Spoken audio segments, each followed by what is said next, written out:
Hola, hoy vamos a hablar sobre la motilidad gastrointestinal. Soy Ariana Marlene Villegas Rodríguez del Grupo 2020 de la Universidad Villarrica.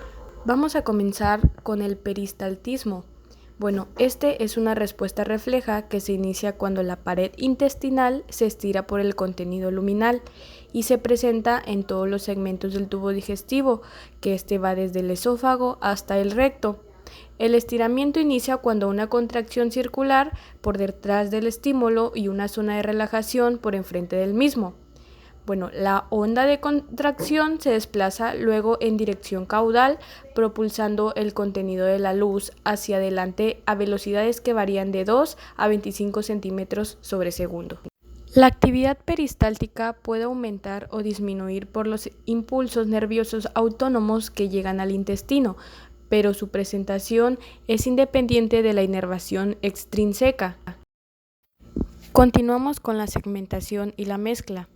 Aquí, cuando un alimento está presente en el intestino, el sistema nervioso entérico promueve un tipo de motilidad que está relacionado con el peristaltismo, pero cuyo propósito es retardar el movimiento del contenido intestinal a lo largo de todo el tubo digestivo, esto para dar el tiempo a la digestión y a la absorción.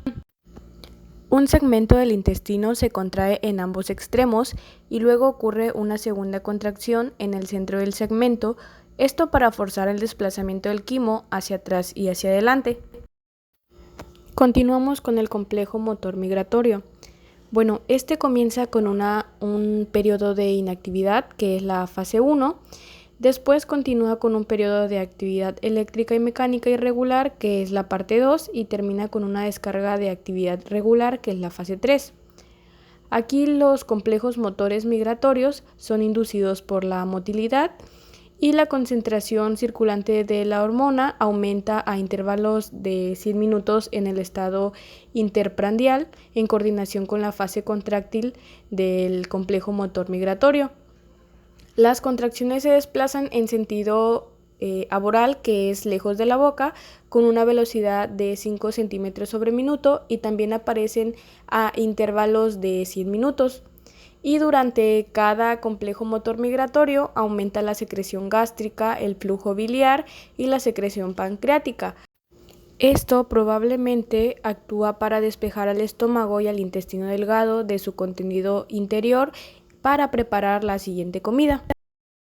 Continuamos con la boca y el esófago. Primero, en la boca el alimento es mezclado con la saliva y propulsado hacia el esófago. Después, las ondas peristálticas del esófago desplazan el alimento hacia el estómago para continuar con la masticación. La masticación fragmenta las partículas alimenticias de gran tamaño y mezcla el alimento con las secreciones de las glándulas salivales. Esta acción de humedecer y homogeneizar ayuda a la deglución y a la digestión siguiente. Y las partículas alimenticias de gran tamaño pueden digerirse, pero producen contracciones potentes y a menudo son dolorosas en la musculatura esofágica. También las partículas que son pequeñas, estas tienden a dispersarse cuando no hay saliva y también dificultan la deglución en virtud de que no forman un bolo alimenticio. La deglución es iniciada por la acción voluntaria de juntar el contenido bucal sobre la lengua y propulsarlo hacia atrás, hacia la faringe. Esto inicia con una onda de contracción involuntaria de los músculos faringeos que empuja el material hacia el esófago, y la inhibición de la respiración y el cierre de la glotis, estos son parte de la respuesta refleja. Detrás del material se forma una contracción anular peristáltica del músculo esofágico, luego de que el material es arrastrado hacia el esófago a una velocidad de 4 centímetros sobre segundo. Continuamos con el esfínter esofágico inferior.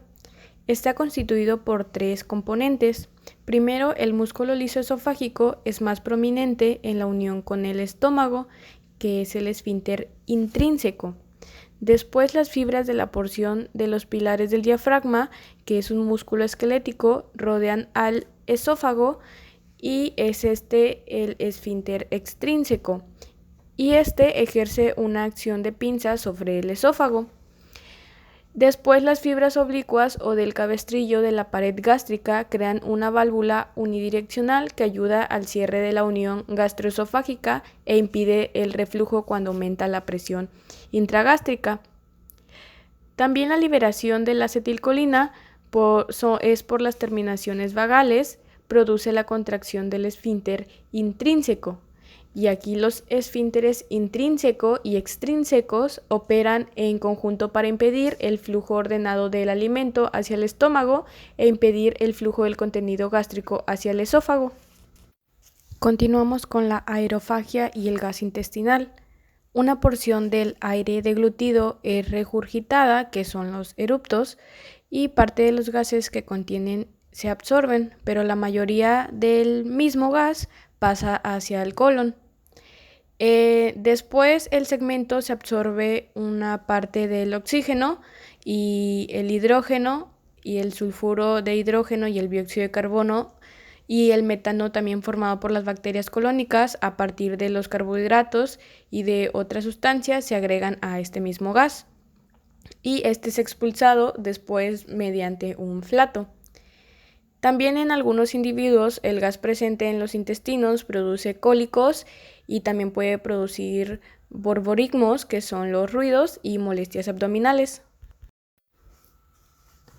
Continuando con el estómago, que aquí es donde se almacena el alimento para ser mezclado con ácido, moco y pepsina, para después ser liberado a una velocidad constante y equilibrada hacia el duodeno. Continuando con la motilidad y vaciamiento gástrico, primero cuando el alimento entra en el estómago, el fondo y la porción superior del cuerpo gástrico se relaja y dan paso al alimento con un escaso aumento en la presión, que esta es la relajación receptiva. Después el peristaltismo comienza luego en la porción inferior del cuerpo gástrico, mezclando y moliendo el alimento y permitiendo que pequeñas porciones semilíquidas del mismo pasen a través del píloro y entren en el duodeno. Después las ondas peristálticas controladas por el ritmo eléctrico básico del estómago comienzan un poco después y arrastran el alimento hacia el píloro. Para después la contracción de la porción distal del estómago causada por cada onda peristáltica puede durar hasta 10 segundos y pueden ocurrir de 3 a 4 veces por minuto. Después la contracción del antro va seguida de la contracción sucesiva de la región pilórica y del duodeno. En el antro la contracción parcial que precede al contenido gástrico que avanza impide que los sólidos entren en el duodeno y en lugar de ello se mezcla y se muelen. Y el contenido gástrico más líquido es impulsado en pequeños chorros hacia el intestino delgado.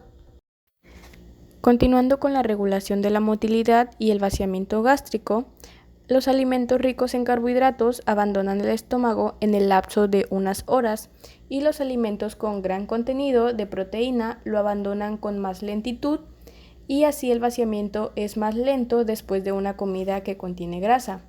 Aquí las grasas, los carbohidratos y el ácido presente en el duodeno inhiben la secreción de ácido gástrico, pepsina y la motilidad gástrica a través de mecanismos neurales y hormonales. Continuando con el vómito, primero este comienza con la cialorrea y la sensación de la náusea. Después, el peristaltismo inverso vacía el material desde la porción superior del intestino delgado hacia el estómago y se cierra la glotis para impedir la aspiración del vómito hacia la tráquea y se retiene el aliento a la mitad de la inspiración. Después, los impulsos son transmitidos desde la mucosa hasta el bulbo raquídeo a través de las vías aferentes viscerales en los nervios simpáticos y el vago de cada lado. Y también otra causa de vómito puede tener un origen central, por ejemplo, las fibras aferentes de los núcleos vestibulares median las náuseas y el vómito en la cinetosis. Las células quimiorreceptoras presentes en el bulbo raquídeo también pueden iniciar el vómito cuando son estimuladas por determinadas sustancias químicas que se hallan en la circulación sanguínea. Al parecer, la serotonina, que es liberada por las células enterocromafines del intestino delgado, estas inician los impulsos a través de los receptores 5-HT3, que estos son los que detonan el vómito. Y los corticoides, los cannabinoides y las benzodiazepinas solos o en combinación con los bloqueadores de los receptores 5-HT3 y D2. Estos también son útiles en el tratamiento del vómito producido por las quimioterapias. Continuando con el colon, este sirve como un reservorio para los residuos de los alimentos que no pueden digerirse o absorberse. Asimismo, la motilidad de este segmento disminuye su velocidad para permitir que el colon absorba agua, sodio y otros minerales. Después, al absorber casi el 90% del líquido, convierte los 1000 o 2000 mililitros de quimo isotónico que entran en el colon cada día desde el ilion en casi 200 a 250 mililitros de heces semisólidas. Continuando con la motilidad del colon, el ilion está relacionado con el colon por una estructura conocida como la válvula iliocecal, que ésta restringe el flujo del contenido colónico y sobre todo el gran número de bacterias comensales hacia el ilion. Cada vez que llega una onda peristáltica, se abre brevemente y permite que una parte del quimo ileal se descargue en el ciego.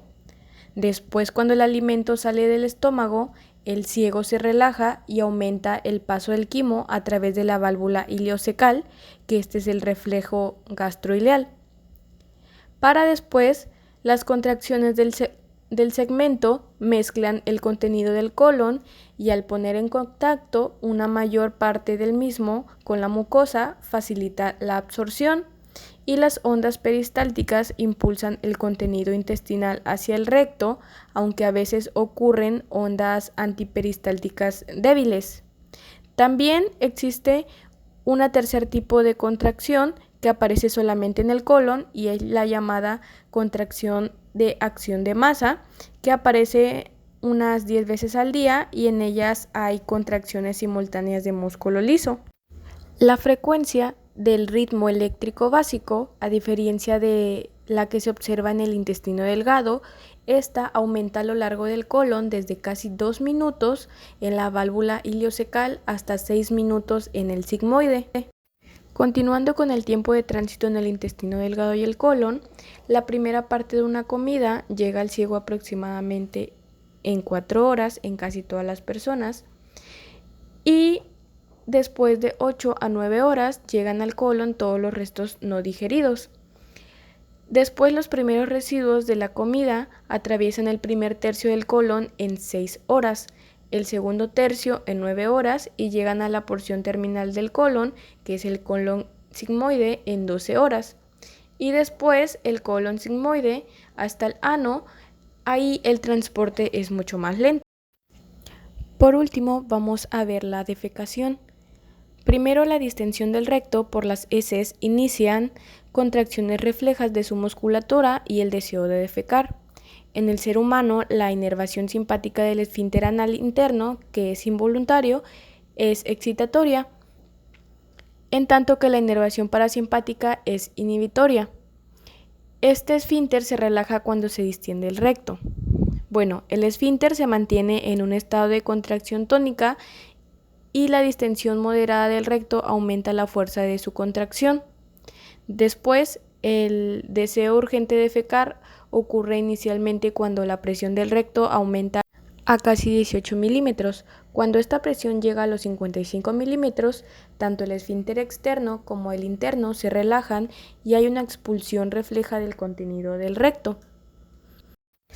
Después, con el esfuerzo para evacuar, los músculos abdominales se contraen, el piso pélvico desciende de 1 a 3 centímetros y se relaja el músculo puborectal. Después se reduce el ángulo no rectal a 15 grados o menos y se combina con la relajación del esfínter anal externo y se produce la defecación. La distensión del estómago por los alimentos inicia la contracción del recto y a menudo el deseo de defecar. A esto se le llama el reflejo gastrocólico y es posible que aumente por la acción de la gastrina sobre el colon. Terminamos con este tema, espero les haya gustado y nos vemos hasta la próxima.